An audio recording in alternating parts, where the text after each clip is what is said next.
እንደበሳመም እያለ እየሞከረ ነበርና በዚህ መሀሌት ትመጣባቸዋለች። መሀሌት ትመጣና እንግዲህ ቡርኬም ገና ሲያት ቅድስትም ሲያት ደነገጡ። ከዛም በኋላ ምን ፈለግሽ ብሎ ቡርኬ መሀሌትን ይጠይቃታል። አይ እንዳታሳሳቱ እኮ ብዬ ነው ብላ መሀሌትም ለቡርኬ ትመልስለታለች። ቡርኬም ምንድነው እሱ የምንሳሳተው ብሎ ይመልስላታል። እሷም ይቅርታ በቃ ብላ ትለዋለች። ብሩኬም ለምን ነው ደግሞ ይቅርታ ብሎ ለመሀሌት ይመልስላታል። አንቺ ደግሞ በዚህ መሀላችን ምንድነው የምትሰሪው? ቀጥ በይና ውጪ ብሎ ብሩኬ መሀሌትን ከክላሱ ከሳሎን ያስወጣታል። ብሩኬ ይቅርታ አላደረክልኝም እንዴ ብላ መሀሌትም ለብሩኬ ትጠይቀዋለች። አላደርግልሽም ምን ፈልገሽ ነው እየበረርሽ የመጣሽው ብሎ ብሩኬ መሀሌትን ይጮህባታል። መሀሌትም አይ እኔ ምንም አልፈለኩም፣ ግን ሁለታችሁ አንድ ላይ ስለሆናችሁ ደስ ብሎኝ ነው ብላ መሀሌትም ለብሩኬ ትመልስለታለች። እሺ በቃ ልሂድ ልውጣ ብላ ትጠይቀዋለች። አዎ ቀጥ በይና ውጭልኝ ብሎ ከቤት ውስጥ ያስወጣትና ይጮህባታል።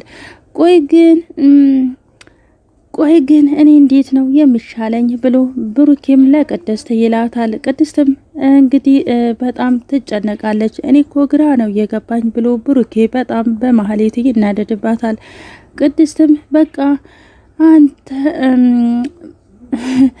ቅድስት በጣም ተጨነቀች። ወይኔ አየችን እኮ በማለት ለብሩኬ ትለዋለች። እና ካዲያ ትየና እሷ ምንድነች ምን ስለሆነች ነው ብሎ ብሩኬም ይናደዳል። እንግዲህ በዚህ መሀሌት ስለመጣችበት እያወሩ ስለነበረ ከቅድስት ጋራ በጣም ተናዶባት ነበረ። መሀሌትም እንግዲህ በመጣ እግሯ ተመልሳ ሄዳለች፣ ተቃጥላለች። ከሷ ጋራ አብራስ ከቅድስት ጋራ አብራ ስላየቻቸው ማለት ነው። እንግዲህ አሁን ላይ ተስፋ አንስታለች፣ ተስፋ ቆርጣለች ከብሩኬ ላይ ብዬ አስባለሁ። መሀሌትና ብሩኬና ቅድስት እንግዲህ ያላቸው ግንኙነት እየተቀራረበ ሄዷል ማለት ነው። ሰላም ሰላም ውድ የቻናል የቤተሰቦች ተከታታዮች እንዴት ናችሁ? ልይ ሰላም ናችሁ ሆይ? እኔ ሰላም ነኝ እግዚአብሔር ይመስገን። እናንተም በያላችሁበት ሰላማችሁ በዘት ይበልልኝ። ለዚህ ቻናል አዲስ የሆናችሁ ቪዲዮ ከተመቻችሁ ላይክ፣ ሰብስክራይብ በማድረግ ቤተሰብ ይሁኑ። የምለቃችሁ ቪዲዮዎች በፍጥነት እንዲደርሳችሁ የደውል ምልክቷን በማጥቆር ቤተሰብ ይሁኑ። ነባሮች ደግሞ ላይክ፣ ሼር፣ ኮሜንት አስተያየታችሁ እንደተለመደው እንዳይረሳ። ዛሬ ደግሞ ምሳሌ ድራማ ክፍል 117 መጥቻለሁ። ይህን ቪዲዮ እስከ መጨረሻው ድረስ በማየት ከጎን የሆናችሁ እንድታበረታቱኝ በትህትና እጠይቃለሁ ማለት ነው።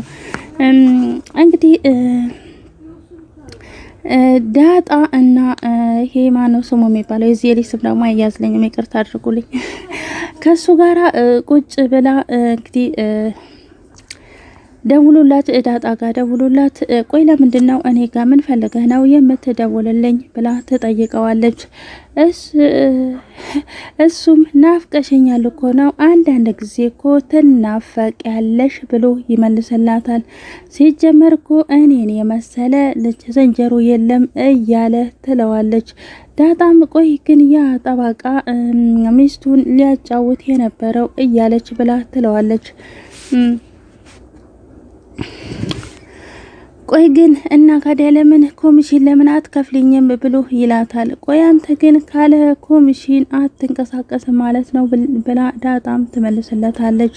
እና ካዲያ እሱን ካልበላሁኝ እንዴት እሆናለሁ ብላ ትለዋለች።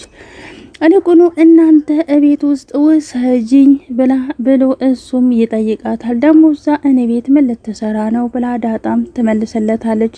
የሚሸጥ ነገር ምናምን እፈልጋለሁ ብሎ እሱም ይመልስላታል።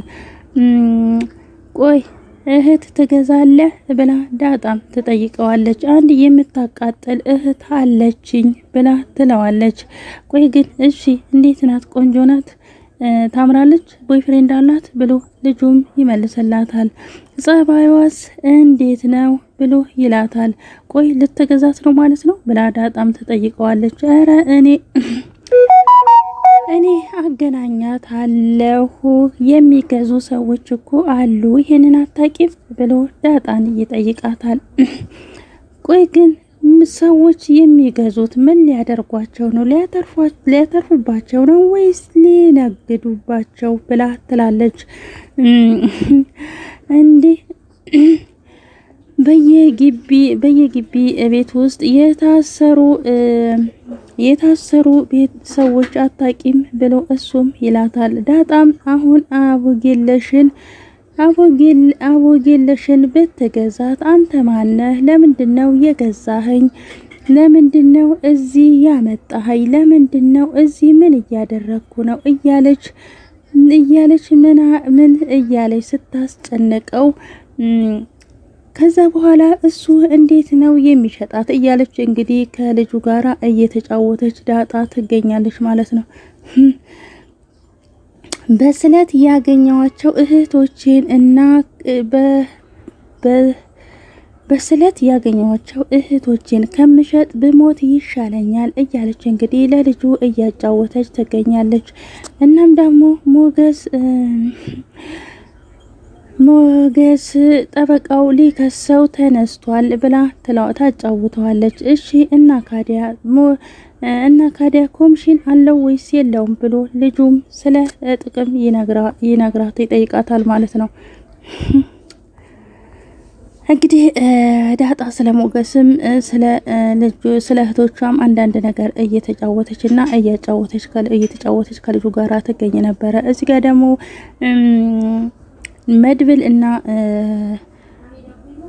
መድብል ከወንድሙ ጋራ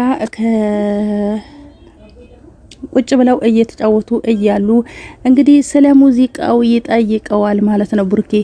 ቡርኬ ስለ ሙዚቃው መድብልን ይጠይቀዋል እና ሙዚቃው እንዴት እያደረገህ ነው? እየተለማመድክ ነው ወይ ብሎ መድብልን ይጠይቀዋል። መድብልም አዎ ቀረጻ ገብቻለሁ ብሎ ይመልስላታል።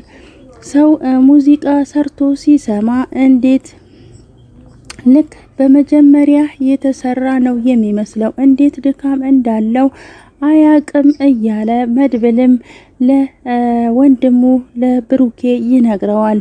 ብሩኬም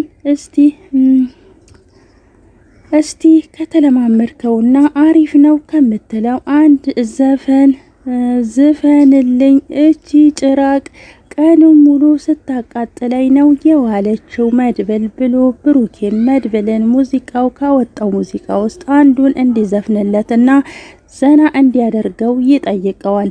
እንግዲህ ማህሌት በጣም ስላናደደችው ስለነበረ ዘና ማለት ስለሚፈልግ ብሩኬ መድብልን ይጠይቀዋል። መድብልም ዝም ብሎ እኮ አይዘፈንም፣ ይልቁኑ ስለሷ አንድ ሀሳብ አለኝ ማውራት አለብኝ ብሎ መድብልም ለቡርኬ ይጠይቀዋል። ቡርኬም አልሰማኸኝም እንዴ? ዘፈኑ ይቅደምልኝ እያለ ቡርኬም መድብልን ይጠይቀዋል። መድብልም እንግዲህ እንዲዘፍንለትም ፈቃደኛ አልነበረም። ሉላ እና ሞገስ እንግዲህ ቁጭ ብለው እያለ ሞገስ ለሉላ አሁን ንብረታችንን ማስመለስ አለብን የግድ እያላት ይገኛል ማለት ነው። በስርዓት መመለስ አለበት እያለ ለሉላ ሞገስም ይጠይቃታል። እንግዲህ ሞገስ ንብረቱ መመለስ አለበት እያለ ነው ለሉላም ያማከራት። ሉላም ጠበቃው ግን እንደዚህ አያደርግም እንደውም ያሳስረሃል እያለች ሉላ ሞገስን ትነግረዋለች። የውልሽ ሉላ ያወራችሁትን ነገር ሪከርድ አድርጋችሁታል አይደለ? ደግሞ እንደሰማሁት ራሱን ከነጻነት ለማውጣት አንቺ እንዳደረግሽው ነበረ ያደረገው እያለ ለሉላ ይነግራታል። ሉላም አዎ እሱ ሪከርድ እንዳደረገኝና ምንም አይነት ጥፋት እንደማላገኝበት ነግሮኛል እያለች ሉላም ለሞገስ ተነግረዋለች። እንግዲህ ስለ ጠበቃቸው እያወሩ ነው። ሉላንም ከዚህ በፊት እያሰቃያት ነበረ። እኔና አንቺ የግድ አብረን መሆን አለብን፣ ንብረትሽን ለማግኘት ከፈለግሽ፣ የባልሽን ንብረት መቀበል ከፈለግሽ ከኔ ጋራ መሆን አለብሽ እያለ ብዙ ስቃይ እያሰቃያት ነበረ። አሁንም ሞገስ እንግዲህ ስለ ንብረታቸው መመለስ እየነገራት ነው እና አሁን እዚህ ጋር ህጉም ሊደግፈው ይችላል እና ህጉም ምናልባት መርምሮ እውነታውን ላያቀው ይችላል እያለ ሞገስም ይነግራታል። ግን እሱ ደግሞ የህጉን መውጫ መግቢያ ስለሚያቀው ብንከራከረውም ሊያሸንፈናል እና ይረታናል እያለ ሞገስም ለሉላ ይነግራታል።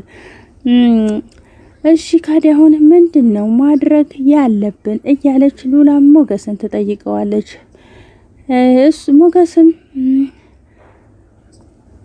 ሞገስም በሚስቱ ላይ እየማገጠ እንደሆነ ግን እረስቶታል እያለ ለሉላም ይነግራታል። ሉላም እና ካዲያ ብላ ትለዋለች። ሞገስም እናማ የኛን ኬዝ አበላሻለው ቢል ወይም ደግሞ እኔን በወንጀል ክስ እከሳለው ቢል ይሄንን የድምጽ ቅጂ ለሚስቱ ወስተን እንሰጣታለን በማለት ሞገስም ለሉላ ይነግራታል። እንግዲህ እኛን የሆነ ነገር ቢያደርገን የቀዱት ድምጽ ስላለ ይሄንን ወስተን ለሚስቱ ነው የምናሰማት እያለ ሞገስ ለሉላ ይነግራታል። እሺ ሞገስ ግን የምንለውን የሚያደርግ ይመስልሃል ብላ ሉላም ትጠይቀዋለች። እሱም እንግዲህ እመኝኝ በእርግጠኝነት ያደርገዋል እያለች ትነግረዋለች። እንግዳውስ ይሄንን ካደረግን ለምንድነው የጀመርነውን ክርክር እንዲጨርስ የማናደርገው እያለች ሉላም ትጠይቀዋለች። ሞገስም በጣም አሪፍ ፈጥኖ የማይጨርስልን ከሆነ ይሄንን ቅሌቱ ለልጆቹና ለሚስቱ ወስደን ከነሽጉጥ ማስረጃው እዚህ እቤት ድረስ መጥቶ ስላወራው እያንዳንዱን ነገር እንደምንሰጥበት እንነግረዋለን እያሉ እንግዲህ ሉላና ሞገስ ስለ ጠበቃቸው እያወሩ ይገኛል ማለት ነው። እንግዲህ ከዚህ በፊት እቤት መጥቶ እያንዳንዷን ያደረገውን ነገር ሪከርድ ስለተቀዳ ይሄንን ሪከርድ ለልጆቹና ለሚስትና ለልጆቹ እናሳያለን በማለት በማስፈራራት የያዘውን ፋይል በስርዓት እንዲጨርስና እንዲያስረክበን እናደርገዋለን እያለ ሞገስ ለሉላ ይነግራታል። እንግዲህ አሁን ላይ ይጨርሱለታል። እንግዲህ አሁን ላይ ጠበቃቸውን እጃቸው አስገብተውታል። እያንዳንዱ ሪከርድ ስለተቀዳች እሱም ሳይወድ በግዱ ንብረታቸውን አስረክቧቸው እንዲሰጣቸው ሊያደርጉት ነው ማለት ነው ሉላና ሞገስ። ሉላም በጣም ደስ ብሏታል እና ይሄንን እንዲቀልልን ያደረገልን ፈጣሪ እግዚአብሔር ይመስገን እያለች ለሞገስ ትነግረዋለች። ሞገስም አሁን በቃ ዳጣን አገኝሻለሁ ብዬ ስላልኳት ሄደን ማግኘት አለብን እያለ እንግዲህ ሞገስም ለሉላ ይነግራታል ማለት ነው። ሉላ እንግዲህ ደስ ብሏታል። ለምን ይሄ ሁሉ ጭንቀቱ ስለቀለለላት፣ ያው ልጁም ብዙ ነገርን እያደረጋትና እያስፈራራት ስለነበረ አሁን ላይ ግን ነገሩ ሁሉ ቀሏቸዋል ማለት ነው። እናም ሪከርዱ ስላላቸው እያንዳንዱ ሪከርድ ስላላቸው በዚህ እንረታውና ፋይላችንንና ክርክራችንን በአጭሩ እንዲሰጣቸው እያደረጉት ነው ማለት ነው። እና ሉላ አሁን ላይ በጣም ደስ ብሏታል ማለት ነው። እንግዲህ ብሩኬና መድብል እየተጫወቱ ነው። ቆይ ብሩኬ አንተ ይሄን የመሰለ ቆንጆ ድምጽ ይዘህ እኔ ትንሽ እንኳን ያለ መሞከሬን ሳስብ እንዴት ሆኜ እንደምናደድ እኔ ከሌላ ሰው ነው እንዴ የተወለድኩት እያለ እንግዲህ ብሩኬ ለመድብል ይነግረዋል። መድብል አሁን ላይ የሙዚቃ ለመስራት ሀሳብ ስላለው ብሩኬም እንግዲህ የሱን ድምጽ ሲሰማና የራሱን ድምጽ ሲያይ ሲያመዛዝነው እኔ እንዴት እንዳንተ አልሆንኩም እናቴ ከሌላ ሴት ነው ወይ የወለደችኝ እያለ ይናደዳል ማለት ነው። ይታደሉታል እንጂ አይገኙትም። የኔ ወንድም መሆንህ ራሱ በጣም እድለኛ ነህ እያለ መድብልም ይነግረዋል። እሱስ እውነትህን ነው መኩሪያዬ ወንድሜ ብዬሃለው እያለ ብሩኬም ለመድብል ይነግረዋል ማለት ነው። እንግዲህ እሊቅ ብሩክ ስለ መሀሌት አንዳንድ ነገር እያሰብኩ ነበር እያለ እንግዲህ መድብል ስለ መሀሌት ለብሩኬ ሊነግረው ያስባል። ብሩኬም ቆይ ምንድነው እሱ እስኪ ንገረኝ ብሎ ብሩኬ መድብልን ያዳምጠዋል። መድብል እኔ እኮ አንዳንድ ጊዜ ሳስብ በጣም ነው የምጨነቀው። ይሄ እኮ ለሰሚው እንኳን የማይበጅ ነገር ነው የገጠመብኝ እያለ ብሩኬ ስለ መሀሌት እያሰበና እየተጨነቀ ይገኛል ማለት ነው። አረ እኔ እንጃ እኔ እንኳን ዘንድሮ እንዴት እንደሆነ አላቅም እያለ እንግዲህ በጣም ይጨነቅና ይነግረዋል። ቆይ ይሄንን ነገር እንዴት ነው የመሀሌትን ጉዳይ ለምን አንቀይረውም እያለ ብሎ ለመድብልም ለብሩኬ ያማክረዋል ማለት ነው። እንግዲህ እሷን ገለን እጃችንን ከምናቆሽሽ እዚህ ቤት ውስጥ ቁጭ ብላ እህልና ውሃ እየከለከልን ፖሊስ መጥቶ ከዚህ ቤት እንዲያስወጣት ማረግ ያለብን ከዚህ ውጪ ሌላ ምንም አይነት አማራጭ የለም እያለ እንግዲህ ብሩኬ ለመድብል ይነግረዋል ማለት ነው። እንግዲህ እኔ እሷን አልገላትም ቤቴ ውስጥ አንጥቼ እህልና ውሃ እየከለከልኩ መጨረሻ ላይ ፖሊስ መጥቶ ሲይዛት ከዛም በኋላ እኔም እረፍት አገኛለሁ እያለ ብሩኬም ለመድብል እያማከረው ይገኛል ማለት ነው። የዛሬ ቪዲዮ ይህንን ይመስላል። ቀጣይ ቪዲዮ እስከምንገናኝ ድረስ ቸር ሰንብቱልኝ። ባይ ባይ።